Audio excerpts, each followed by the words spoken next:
ассалому алайкум бинандаҳои гиромӣ, барномаи иттилоотии ахборро мустақиман аз телевизиони Тоҷикистон манзуратон менамоем. муҳаррики пуриқтидор ба пешрафти инноватсия ва технологияҳои нав мусоидаткунандаи сармояи инсонӣ мебошад.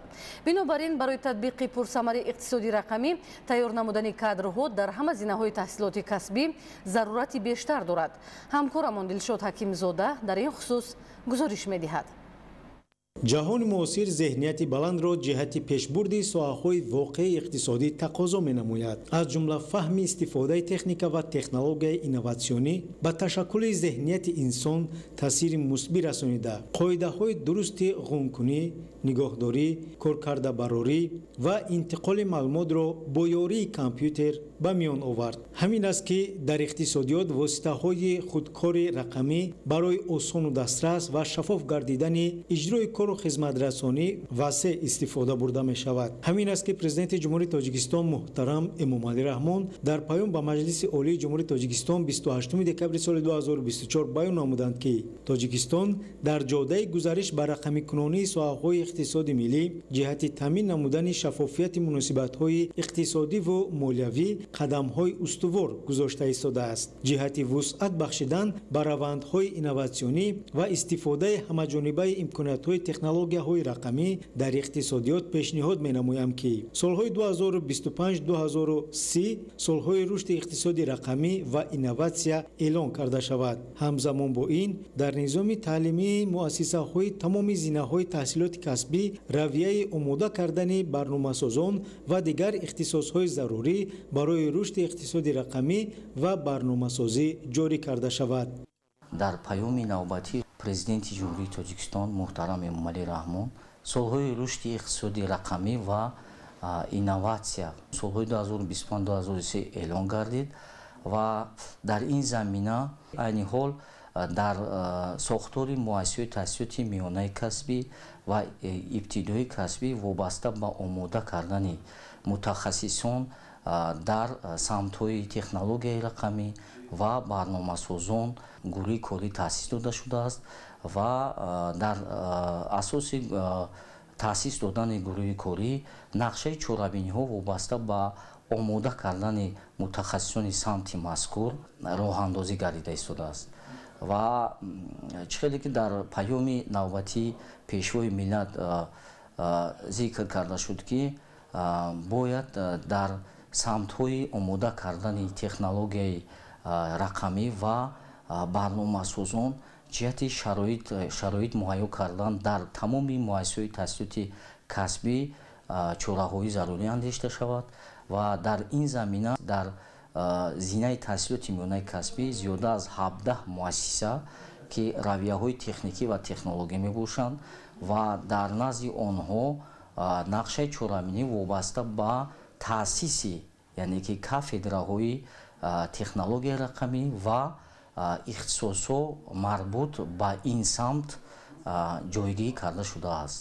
дар ин раванд президенти ҷумҳурии Тоҷикистон муҳтарам Эмомалӣ Раҳмон баён намуданд ки муҳайё кардани шароити беҳтарин барои тарбияи кадрҳо, пешниҳод намудани имтиёзҳои гуногун, ҳавасмандгардонии мутахассисони самти технологияҳои иттилоотӣ ва бозомӯзӣ дар муассисаҳои пешқадами хориҷӣ зарур дониста мешавад. вобаста ба таъмин намудани омӯзгорони самтҳои технологияи рақамӣ ва барномасозон рӯи таъмини кадрии омӯзгорон дар асоси дастури супоришҳои ҳукумати ҷумҳурии Тоҷикистон ва дар доираи ҳамкориҳои муассисаҳои таълимии хориҷи кишвар барои омода кардани кадрҳои самтҳои технологияи рақамӣ ва барномасозон бо муассисаҳои таълимии хориҷи кишвар ки самтҳои зинаи таҳсилоти миёнаи касбиро дар бар мегирад ҳамкории зид шуд ба роҳ мондааст ва имконият ҳаст ки баъд аз хатми коллеҷҳо яъне ки коллеҷҳои самтҳои технологияи рақамӣ ва барномасозон ки дар хориҷи кишвар албатта ҷалб карда мешаванд ва барои ҳавасмандгардонии онҳо ва ҷиҳати ҷалби онҳо ба фаъолияти кории омӯзгорӣ яъне ки дар зинаи таҳсилоти миёнаи касбӣ албатта аз ҷониби роҳбарияти муассисаҳои таълимӣ ҷонибдорӣ карда шудааст. имрӯз дар пешбурди фаъолияти соҳаҳои воқеи иқтисодӣ кадрҳое лозиманд ки бо технологияи инноватсионӣ хуб кор карда тавонанд ва усули кору хизматрасониро дар мамлакат ба сатҳи давлатҳои тараққикардаи ҷаҳон баробар сохта шароити хуби зиндагиро баҳри сокинони ҷумҳурӣ фароҳам оваранд. корҳо оғоз гардидааст, нақшаи чорабиниҳо аллакай тартиб дода шудааст ва ба лоиҳаи таснифоти давлатӣ равия ва ихтисосҳои дар ҷумҳурии Тоҷикистон зинои таҳсилоти ҳам ибтидоӣ ҳам миёнаи касбида тағйироти иловаҳо ворид карда шуд. Ба он зиёда аз 586 ихтисосҳои зинои таҳсилоти миёнаи касбӣ ва 176 ихтисосҳо зинои таҳсилоти ибтидоии касбӣ ворид карда шуд, ки дар он ихтисосҳои самти иқтисоди сабз, зеҳни сунъӣ, ихтисоси мошинҳои барқӣ, технологияи коркарди мошинҳои барқӣ ва технологияи иттилоотӣ ворид карда шудааст. айни ҳол гурӯҳи кори тартиб дода шуда нақшаи таълимӣ аллакай мавриди коркар қарор дода шудааст. мувофиқи талабот иқтисоди рақамӣ ба истифодаи васеъи технологияи информатсионӣ марбут буда дар он воситаҳои электронӣ фаровон ба кор бурда мешаванд, яъне ҳамаи амалиёт тариқи технологияҳои ҳушманд иҷро мегардад. истифодаи технологияи инноватсионӣ на танҳо сифати кору хизматрасониро беҳтар мегардонад, балки раванди идоракуниро осону қулай намуда самаранокии иқтисодиро дар пешбурди фаъолият фароҳам меорад. дар раванди рақамикунонии соҳаҳои иқтисодиёт хароҷоти молиявии истифодабарандагон кам гардида дар натиҷаи фосилавӣ анҷом додани амалиёт вақт низ сарфа мешавад, ки ин барои пешрафти ҳамаи соҳаҳо ва баланд бардоштани сатҳу сифати ҳаёти мардум манфиатовар мебошад. Дилшод Ҳакимзода, Холмаҳмади Давлат, Ахбор. идомаи ахбор. ташаббусу дастгириҳои пайвастаи ҳукумати ҷумҳурии Тоҷикистон барои муаррифии зарфияти сайёҳии мамлакат ва дар самти афзун гардонидани маконҳои сайёҳӣ, инчунин ба вуҷуд овардани имконоти зарурӣ ҷиҳати қабули сайёҳони дохиливу хориҷӣ заминаи мусоид фароҳам овард. маҷмӯаи лижаронию сайёҳии Сафеддара ба як мавзеи воқеан дилфиреби истироҳатию фароғатӣ ва машқу тамрингоҳи намудҳои гуногуни варзиши зимистона табдил ёфтааст, ки ҳамарӯза сайёҳони дохил ва хориҷӣ ба инҷо меоянд. гузориши Аҳлиддини Нурулло. сайёҳӣ чун василаи собитшудаи ҷалби сармоягузории дохилию хориҷӣ, соҳаи таъсисдиҳандаи ҷойҳои нави корӣ, манбаи даромади аҳолӣ ва ғанигардонии буҷети давлатӣ дар рушди иқтисодию иҷтимоӣ саҳми назаррас дорад. тибқи ҳадафҳои стратегии миллии рушд дар ҷумҳурии Тоҷикистон барои давраи то соли 2030 мероси бои таърихию фарҳангии Тоҷикистон, табиати нодири он бо кӯлҳо, ҳайвоноту растаниҳои нодир, инчунин кӯҳҳои баланд омили муҳим барои рушди соҳаи сайёҳӣ ва афзоиши ҳиссаи соҳаи мазкур дар маҷмӯи маҳсулоти дохилии кишвар маҳсуб меёбад.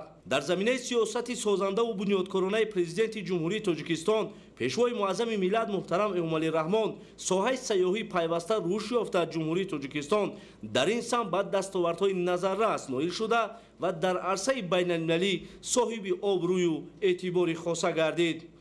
عضویت تاجیکستان با سازمان جهانی سیاحی، پذیرفته شدن پایتخت مملکت شهر دوشنبه با عضویت فدراسیون عمومی جهانی شهرهای سیاحی، اعلام گردیدن شهر دوشنبه پایتخت سیاحی کشورهای سازمان همکاری اقتصادی در سالهای 2020-2021 برای خط یونسکو داخل گردیدن موضع تاریخی سرازم، باغ ملی و میراث غیرمادی فرهنگی، چکن، صنعت گلدوزی جمهوری تاجیکستان، عید نوروز، آش پلاو، موسیقی ششمقام و فلک، جشن سده، جشن مهرگان دلیل این گفته ها بوده سیمای سیاحی تاجیکستان به جهانیان معرفی گشت.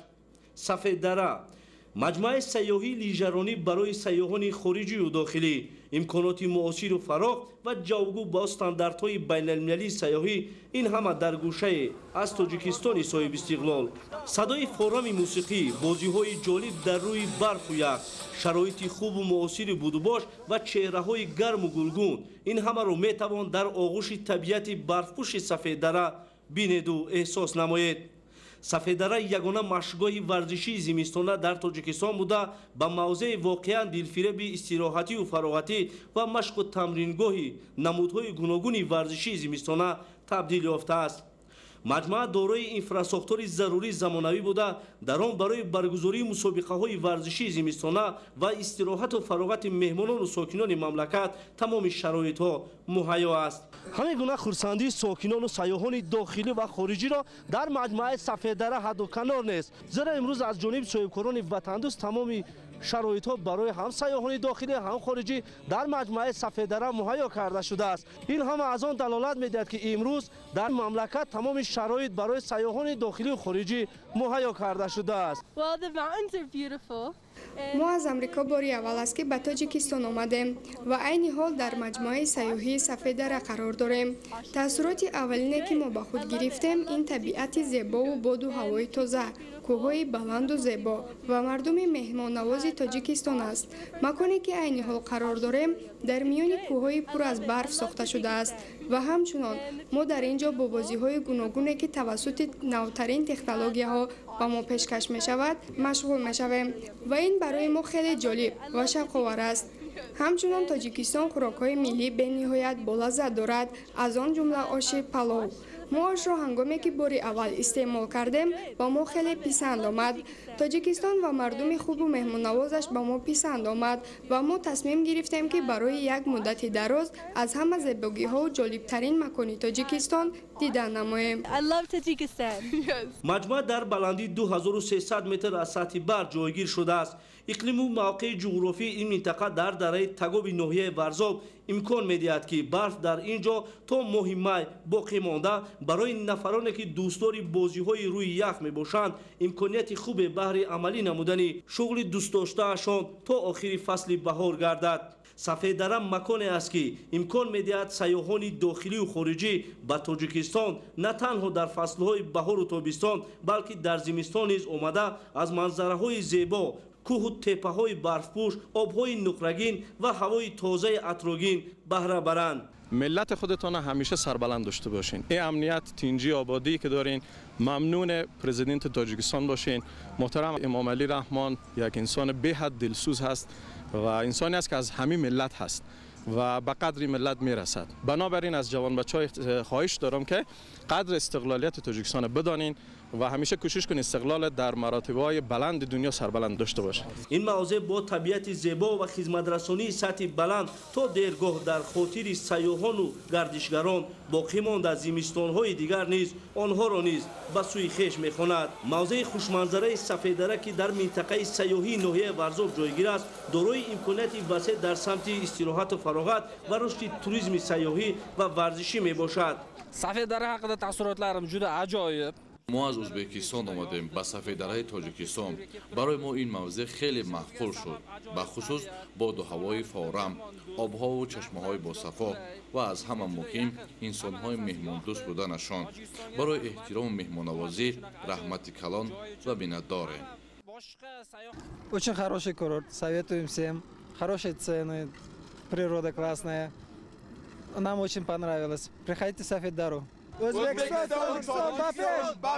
مهیا نمودن شرایط خوب خدمترسانی در موضع‌های استراحتی و فراغتی مملکت، استفاده ثمرانک ذخیره‌های طبیعی، معرفی شایسته طبیعت زیبا و پیش از همه تامین صلح و آرامی در مملکت امکان می‌دهد که تاجیکستان در مدت کوتاه در قطار مملکت‌های از جهت قبول سیاحان پیشرفته عالم مقام ارزنده پیدا نماید. با مقصد رشد و انکشاف ورزش لیژرانی در مملکت و همزمان با این آماده نمودن جوانان و نورسان به این نمود ورزش در موضع سفیدره مرکز ورزشی بنیاد شده است. آن امکانیت می‌دهد که جوانان و نورسان با استفاده از شرایط بهترین مهیا شده تمرین نموده در مسابقه‌های سطح منطقوی و بین‌المللی فعالانه اشتراک نمایند. همچنین در این موضع مهمانخانه زمانوی برای قبول تا 300 مهمان، مرکز سالمگردانی و تالار برگزاری کنفرانس ها عمل می نماید. اینچنین در حدود مجموعه 15 خانه علاهیده 1 و 2 آشیانه ساخت زمانوی از محصولات معاصر ساختمانی و چوب ساخته شده است. برای مهمانان و سیاحان دو راه تنابی، یکی به مسافه 1800 متر و دیگری به مسافه 2600 متر بنیاد گردیده در خدمت سیاحان و مهمانان قرار دارند. дар ин мавзеъ роҳи нави лижаронии сомонӣ сохта шудааст. дар он роҳҳои лижаронии маҷмӯа аз поён то ба боло 30 километрро ташкил медиҳад. бояд гуфт ки дар тоҷикистон зиёда аз 3000 ёдгории таърихию фарҳангӣ сабтшуда ва ҳудудҳои табиӣ махсус ҳифзшавандаи табиат мавҷуд буда бар раванди рушди сайёҳии дохилӣ ва байналмилалӣ мусоидат намуда истодааст. طبق اطلاع کمیته رشد سیاحی نزد حکومت جمهوری تاجیکستان در 9 ماه سال جاری به جمهوری تاجیکستان زیاده از 1,540,000 نفر شهروندان خارجی وارد گردیدند. طبق اطلاع سازمان امید جهانی سیاحی باشد که تاجیکستان عضو کامل حقوقی این سازمان است. با جمهوری تاجیکستان در 9 ماه سال روان 1,400,000 نفر سیاحان خارجی وارد گردیدند که این بار دیگر از شرایط امکانیت‌های مهیا گردیده در سمت سیاحی در مملکت درک می‌دهد. اهلدین نورالله، مهروز جمعه، مجمع لیژرانی سفیددره، اخبار. давоми солҳои соҳибистиқлолӣ дар шаҳри Панҷакен 46 муассисаи нави таълимӣ ба истифода дода шуд. ҳоло корҳои сохтмонӣ дар 4 муассисаи таълимӣ, 1 муассисаи томактабӣ ва 135 синфхонаҳои иловагӣ идома дорад ки ин ба беҳтар гардидани сифати таълим мусоидат мекунад. гузориш аз шаҳри Панҷакент. таъмини рушди маориф, муҳайё намудани шароити созгор барои таълиму тарбияи насли наврас, бунёди муассисаҳои нави таълимӣ бо дастури асосгузори сулҳу ваҳдати миллӣ, пешвои миллат, президенти ҷумҳурии Тоҷикистон муҳтарам Эмомалӣ Раҳмон дар сиёсати иҷтимоии ҳукумати мамлакат ҷойгоҳи меҳвариро соҳиб аст. ин аст ки президенти кишвар дар паёми навбатии худ ба маҷлиси олӣ дар қатори дигар самту соҳаҳо ба соҳаи маориф низ таваҷҷӯҳ намуда, аз ҷумла зикр намуданд ки имрӯз дар соҳаи маорифи мамлакат 8 барномаи давлатӣ ва 2 стратегияи дарозмуддат татбиқ шуда истодааст ки ба рушду инкишофи таълиму тарбия, амалигардонии ислоҳоти соҳа, дастгирии мактабу омӯзгор, таълифи китобҳои дарсии насли нав ва такмили мазмуну мундариҷаи таҳсилот мусоидат менамояд. ҳамчунин бо ин мақсад дар соҳаи 11 лоиҳаи сармоягузории давлатӣ ба маблағи 4,6 миллиард сомонӣ татбиқ шуда истодааст. таи солҳои соҳибистиқлолӣ дар кишвар 3670 муассисаи нави таҳсилоти миёнаи умумӣ, 260 муассисаи томактабӣ ва 35 муассисаи таҳсилоти олии касбӣ сохта ба истифода дода шуд. дар ин радиф аз ҷониби мақомоти иҷроияи маҳаллии ҳокимияти давлатии шаҳри Панҷакен барои беҳдошти шароити таълиму тарбия дар муассисаҳои таълимӣ тадбирҳои амалӣ андешида мешаванд. ин аст ки имрӯзҳо дар якчанд муассисаи таълимӣ ва симхонаҳои иловагӣ корҳои сохтмонӣ идома доранд. танҳо дар давоми соҳибистиқлолӣ дар ин ҷо 46 муассисаи нави таълимӣ сохта ба истифода дода шудааст.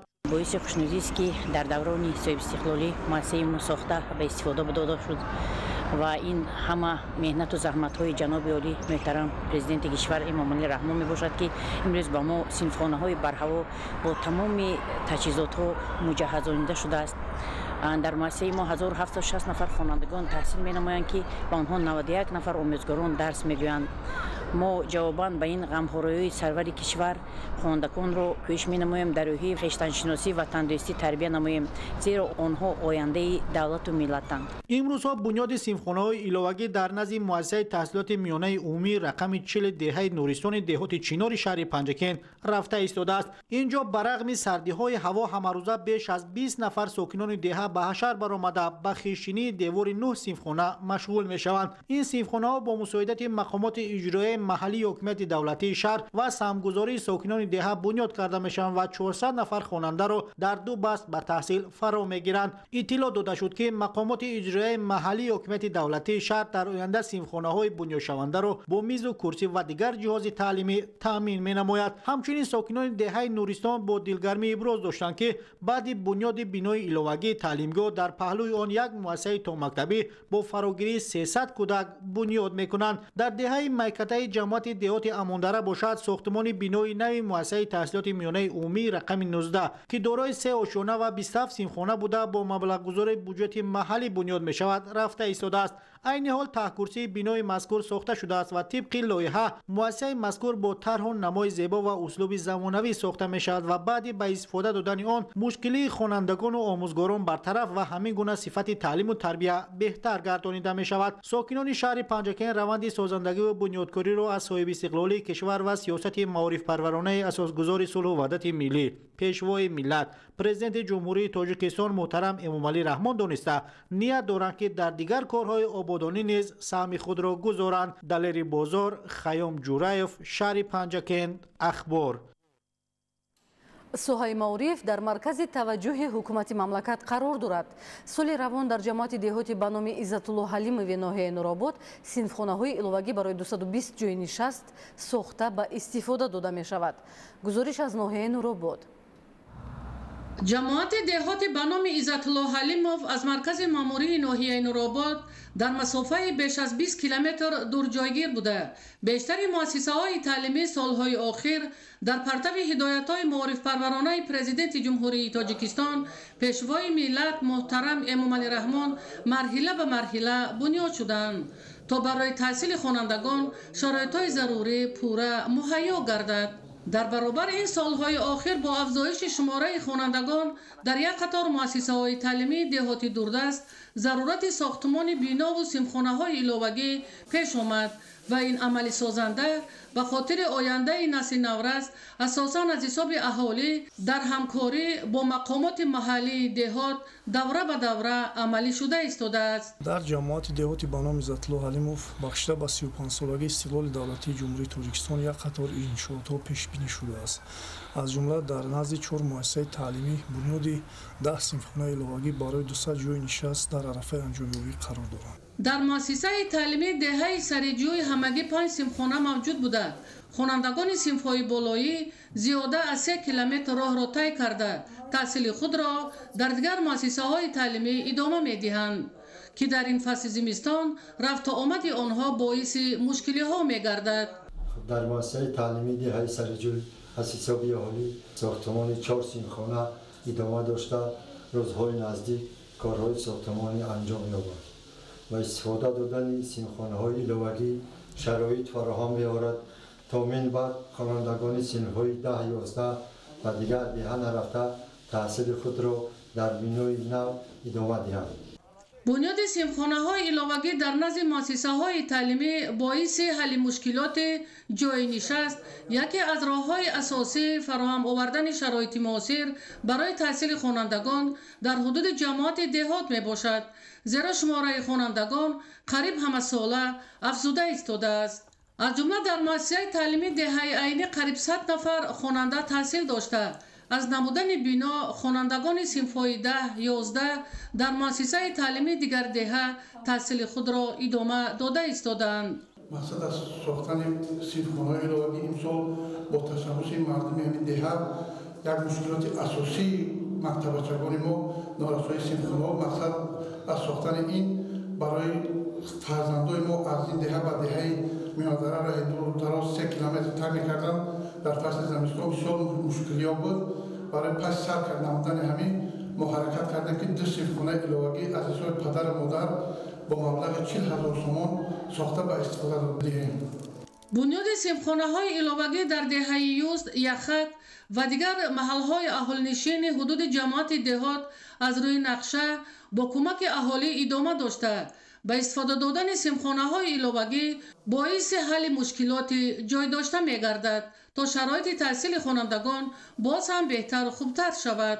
آموزگاران مؤسسه‌های تعلیمی ناحیه نورآباد نشاندادهای پیام پرزیدنت جمهوری تاجیکستان محترم امامعلی رحمان با مجلس عالی جمهوری تاجیکستان را سرمشق کار خود کرده با روح الهامی تازه در پیشرفت تعلیم و تربیت نسل نورست سهم خود را می‌گذارند تا شاگردان دانشمند و صاحب کسب را به وایه رسانند. در پیام نوبتیش سرور دولت پیشوای ملت اساسگزار صلح و وحدت ملی محترم امامعلی رحمان مزد معاش آموزگاران را 30% بلند برداشت که این برای بهبودی سطح زندگی آموزگاران میباشد. این میتواند که آموزگارانی که مثلا در دیگر ساحه‌ها کار و فعالیت میکردند با جایهای کاری خود برگردند، باز میتوانند که صف آموزگاران با در مکتب‌ها زیاد شود. ما از این غمخواری پیشوای ملت بسیار می‌نداریم. ما همه کوشش‌های سرور دولتمون را به نظر گرفته در تعلیم و تربیت خوانندگان چقدر که توانیم تلاش‌های شبانه روزی پیشوای معظم ملت را به نظر گرفته ما هم برای پیشرفت تعلیم و تربیت ҳама тарафа кӯшиш ба харҷ диҳем. ҳамин тариқ бунёди бино ва симхонаҳои иловагӣ дар ҳудуди дигар ҷамъиятҳои деҳоти ноҳияи Нуробод идома дошта, ҳамаи ин ободонӣ ба хотири фароҳам овардани шароити таҳсили хонандагон равона шудааст. идигули маҳмуд, додарҷони мирзозода барои барномаи ахбор аз ноҳияи Нуробод. бинандаҳои азиз, ин буд барномаи иттилоотии ахбор. бароятон рӯзи хушу бубарорро таманно дорем. саломат бошед.